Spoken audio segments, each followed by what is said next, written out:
Creating conversations with storytellers. It's what we do on Arrow.net, ARROE.net. We are unplugged and totally uncut with Angie Thomas. I am doing great. How are you? Absolutely fantastic. I love your story. And the reason why I love your story is because there's a continuation. It's like a seed reaching water, becomes a tree, becomes a page, becomes where we put our thoughts. It grows to people who are going to read it and or listen to it. You have done the same exact thing with the Concrete Rose and the hate you give. I mean, I just love the way that you have a continuation here. Oh, thank you. Thank you. I have to give my readers credit. They're the reason Concrete Rose exists. And isn't that amazing? I mean, mindfulness is a great place to hang your hat, because when you start recognizing those that are picking up what has basically developed inside of you, I mean, you've got to recognize them.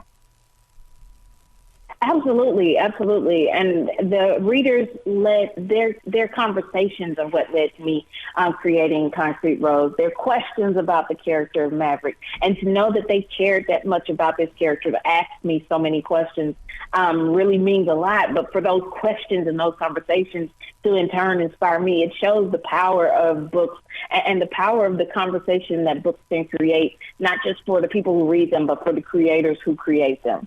What's inspiring about what you have done here with these two books is the fact that you had to basically you were blessed with the opportunity to go back into the past, saying, hey, look, there's a story before the story, and I'm going to share it with you. Yes.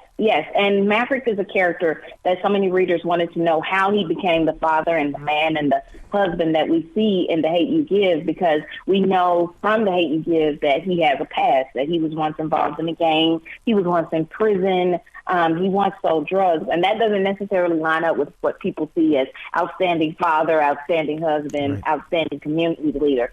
So I wanted to show how this 17 years old, how he starts to become the man we later see, because I know Mavericks. I know plenty of them. I know these men who have turned their lives around and who aren't given enough credit, and their stories aren't told nearly enough. So I wanted to show this is how he turns his life around. This is how he becomes the man we later see. Also in hopes that it'll inspire the real Mavericks out there to know that, hey, there's a chance for you too.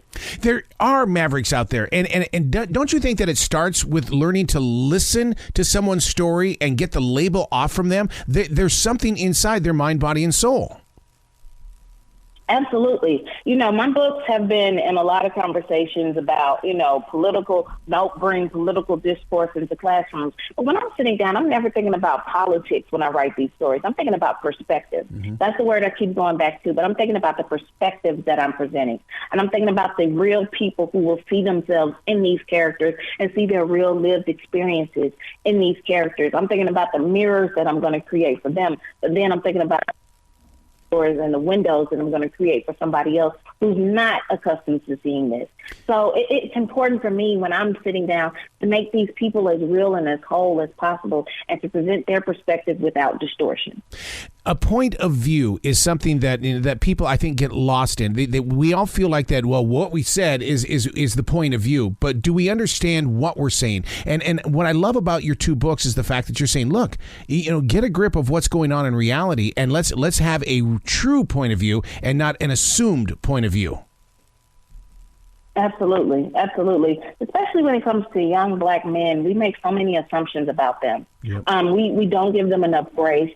We don't give them enough of a chance. And we don't ask ourselves why nearly enough when it comes to them.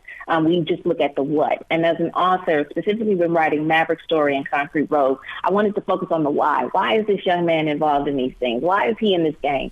He wants safety. Who can't understand wanting to be safe?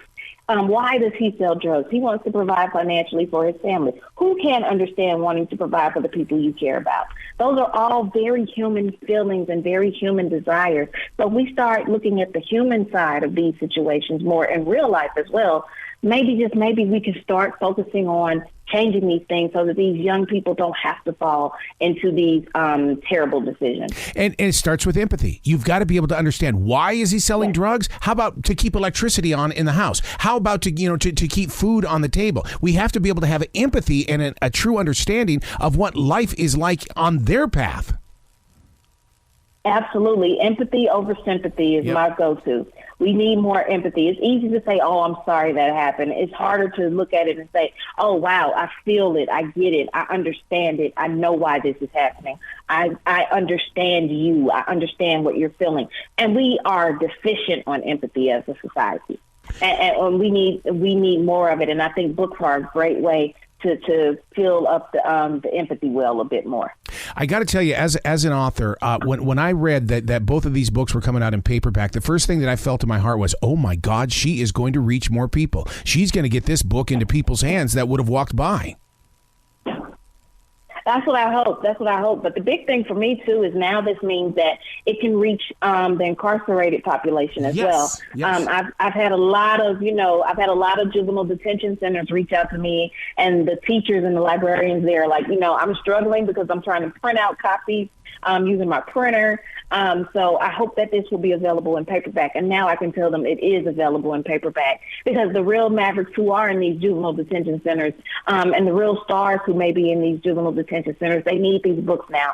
So I'm thankful that it's going to reach them now. In your moments of solitude and gratefulness, what moves through you? Because, you got to understand, these words started inside your imagination. They were planted inside your soul by a greater universe. What is it like for you to experience this? Because there are writers that are listening right now going, I've got things, but I don't have the courage to release them. I say do the thing that makes you afraid. Do the thing that scares you the most. I was terrified to do The Hate U Give. I was terrified to write that book. In fact, it took me making one simple decision, and that was to tweet to a literary agent and ask if this was a subject matter worth writing about for my whole life to change. I was terrified to even ask that question. So do the thing that you're afraid to do, because a lot of times the thing you're afraid to do, the thing you're afraid to write, especially, is the thing you're supposed to write. Usually if we're afraid as a creative, it's because we're tapping into something that is personal to us. We're tapping into some deep emotion, and we're sometimes afraid to be vulnerable in that sense. But those are the stories that impact people the most. So I say do it. Do the thing you're afraid to do. Write that story you're afraid to write. Do it. And I promise you, it's going to not just affect you, but it's going to affect someone else. When did you realize that you had a relationship with that inner core, that creative person? Because so many people want to ignore the inner feelings and things like that. They want to have an image out here on the outside shell, when in fact, life is all about what's on the inside. Absolutely, it is. Absolutely. And I credit my faith a lot, but also in my desire to see the things that I've seen in my mind, I see them come to life on the page. That's what kept me going. That's what keeps me going all the time. People ask me, what makes you want to write and keep going through and push through and write? It's because I want to see the end. I want to see how it ends. And I think as a creative, you always want to see that finished product. So you have to keep pushing to get to that finished product because, it's kind of like being pregnant. I haven't had a child. I have a dog, but that's nowhere near the same. But, I can imagine what it's like. You have that anticipation as this thing is growing inside of you, and you're getting closer and closer to that moment, and you can't wait for the day that child becomes, a reality right in front of you, and you're holding it. It's the same way for a creative. So, all of those ideas you writers out there are pregnant with, you got to keep pushing so that you can one day hold that baby. My God, I could talk to you all day. You got to come back to this show anytime in the future, because the door is always, always going to be open for you. Thank you so much.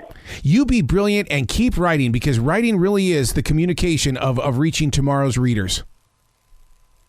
Absolutely, 1,000%. 1,000%.